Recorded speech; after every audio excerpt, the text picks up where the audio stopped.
I drew this referencing some photos, predominantly this one.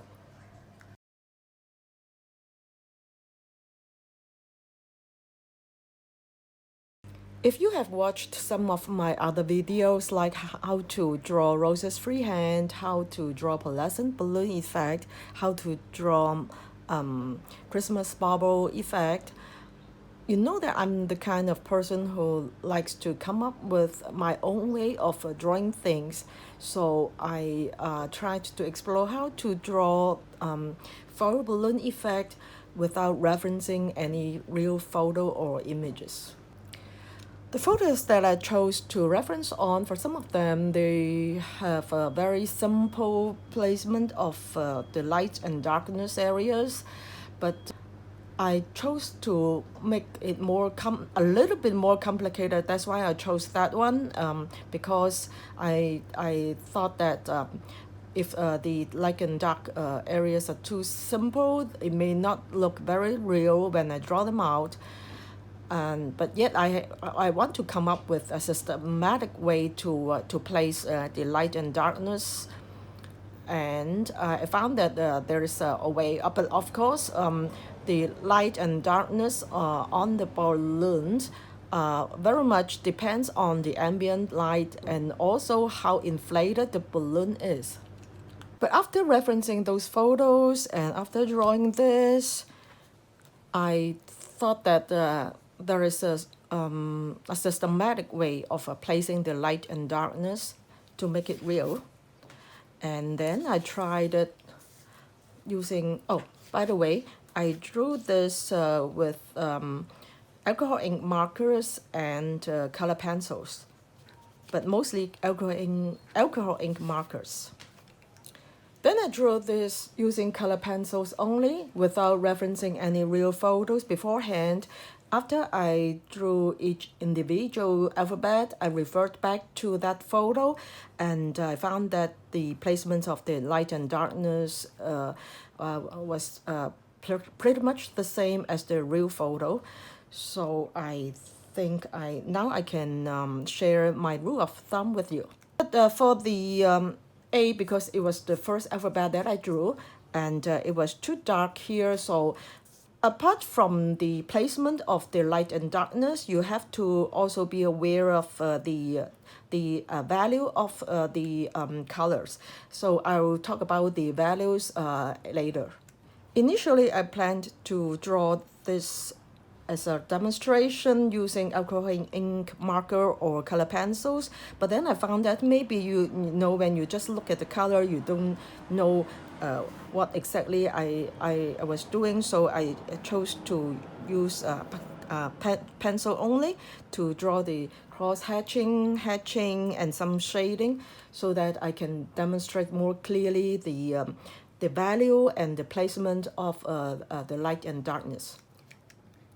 For each stroke or component of the foil balloon, strangely enough, the area that has the most darkness is at the center, which is supposed to be the highest point, but at the very center, as the photo I referenced on, there is a very tiny, very thin strip of lightness.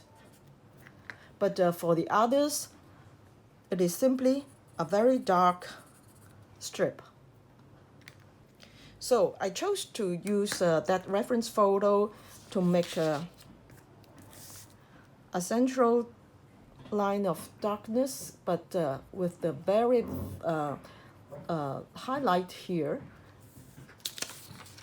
So, and after the, or next to the darkness, there is a white strip of light here, but they don't go to the bottom. And then dark area again. And if you find that it's not wide enough for you to place so many strips, you can just go let this dark area go to the margin. But this area should be lighter than here. If you have enough space, you leave another strip of a little bit lightness, but it should be darker here than here and here. It's like this. Okay, now let me go into detail. For a vertical component, there is a center strip here and the very dark strip. So I use a double cross hatching, and there is a central area which is the highlight. And you don't necessarily put just white here, or you just leave it blank. You may need some very light color here, like the one I do here. You can see that it is white here without being colored, and there is a very, very light blue here. And then there's also two patches or two strips of light, but they don't go all the way back all the way down to the bottom, because I think because the light comes from the top and the lower part should be darker. And also at the top part, it is also very dark. So you can connect this patch with these two strips. Or alternatively, you can regard this as one dark strip and then paint it white here later. Okay, there are two patches or two strips of white or light color, and then for this hatching, this is not cross hatching, so it is lighter than this one and this one.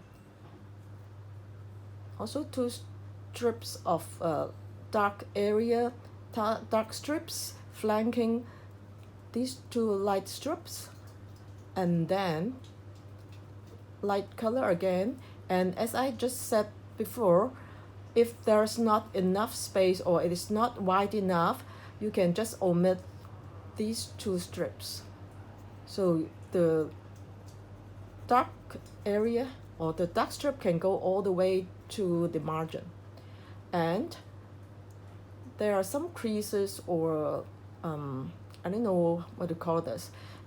There's actually you just draw it like this, like flower petals, and then it is light at the center and dark at the edge, like these ones that I drew.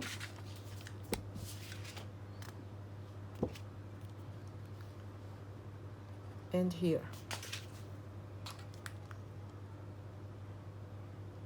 And for the bottom is quite dark, so you can just color it with the darkest color. But when you color or when you draw, don't make very harsh lines between the light and dark areas. So in a gist, for vertical component, you draw as many as 1, 2, 3, 4, 5, 6, 7, 8, 9 strips. But if there's not enough space or it is not wide enough, you can just draw 7 strips. Or let me put it this way: a very dark strip at the center, but with some highlights at the very, very middle of it, and then 2 light areas flanking it, and then 2 darker areas again. And the dark strip or the dark area goes like this, is curved like this, and also it goes like this to the bottom. For horizontal component is similar, but I found that the light area is wider, so you may not have enough space to put so many strips here, so you can just omit the outer area, but basically it's just the same. So when you draw a vertical component and a horizontal component, when they meet, you don't draw a straight line, but just blur the connection with some a little darkness here, like this. For diagonal component like the X or the upper part of Y, it's like this.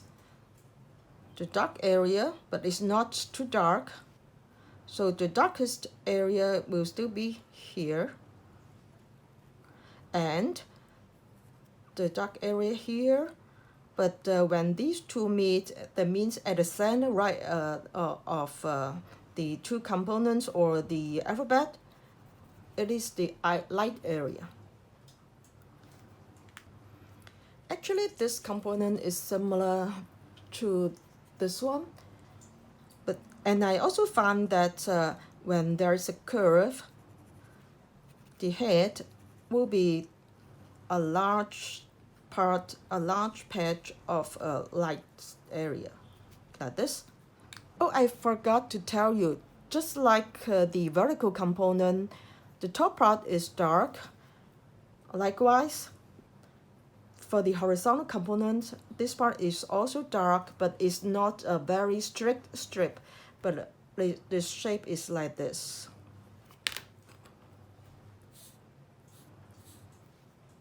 Like this. Can you see it clearly?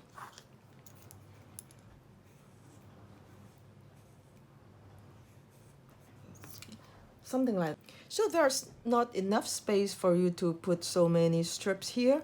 So just the very dark area, and then a strip of lightness, but not so light as this one. And also for the bottom, there is a very a patch of lightness, but so the curved components are pretty much the same as the horizontal components, and for this one, it is pretty much the same as the vertical one. But when you connect them, don't just make all the strips connect very regularly. By that I mean, for some parts like this one, it is light here. When you connect them, you may connect to a dark strip, so that you make them more natural. And you blur the connections. That means you don't make very harsh lines. And for this component, it is similar to the X. This component, you can see it in M, like this one. So you have the somewhat light strip here, like this here, and then dark area, like this one, and highlights at the center, and then light strips here, and dark, the darkest strips here, and the darkest strips here. They move somewhat from the center toward the bottom, like this one. And also for the horizontal component or the horizontal strips, they move from a little bit to the lower part. And some light patches here, like here. But for here, because there's a connection between these two components, so when they connect, because there's a seam here, so they curve round to the lower side or to the underside, so it is dark here. And for this one, the shape is just the inverted one of this one, but it is the placement of the light and darkness is pretty much the same. somewhat light here, dark here, highlight in the middle, highlight here, darkest strip here, and a little bit light here, and it is somewhat dark here. And for a very short component here, like the horizontal stroke of F, like here, because it curves like this, right? And it also curves somewhat like this. So it should be treated like a vertical strip with the darkest strip in the middle.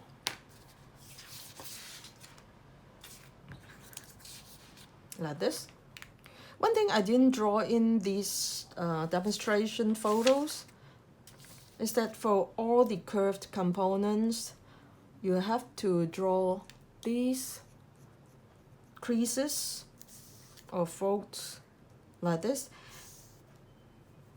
And for some foil balloons which are not so inflated, they may also have these creases along the horizontal components and vertical components and horizontal components. So you may add a few of them, like this one along the A here. For the value differences,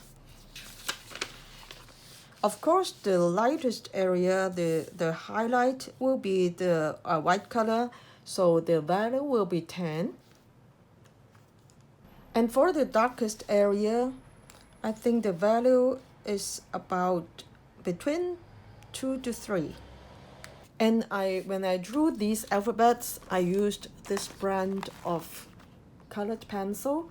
It is a Chinese brand, and because the color discrepancy between the actual color and the color shown on the barrel is quite huge, the color discrepancy.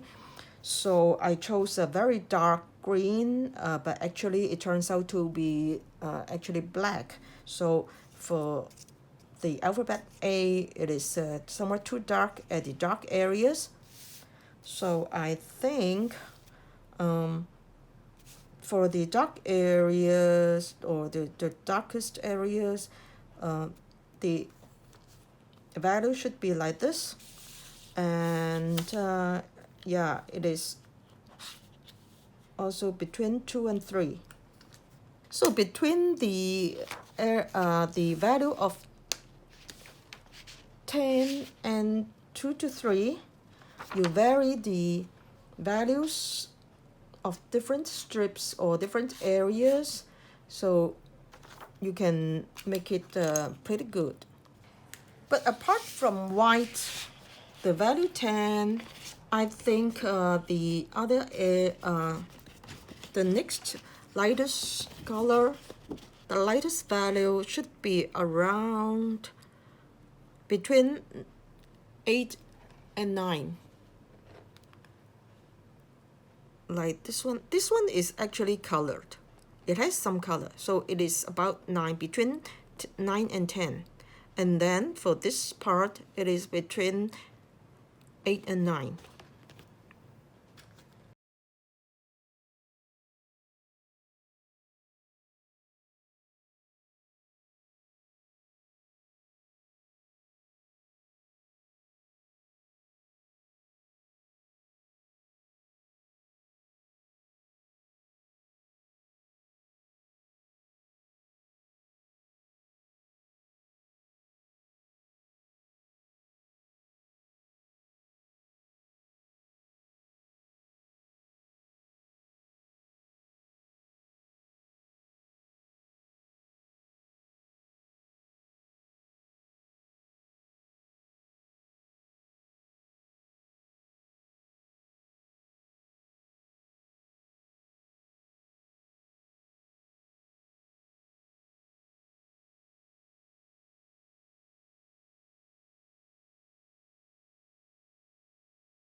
So that's pretty much about it of my sharing today. I hope you like it and give it a try. Thanks for watching. Bye.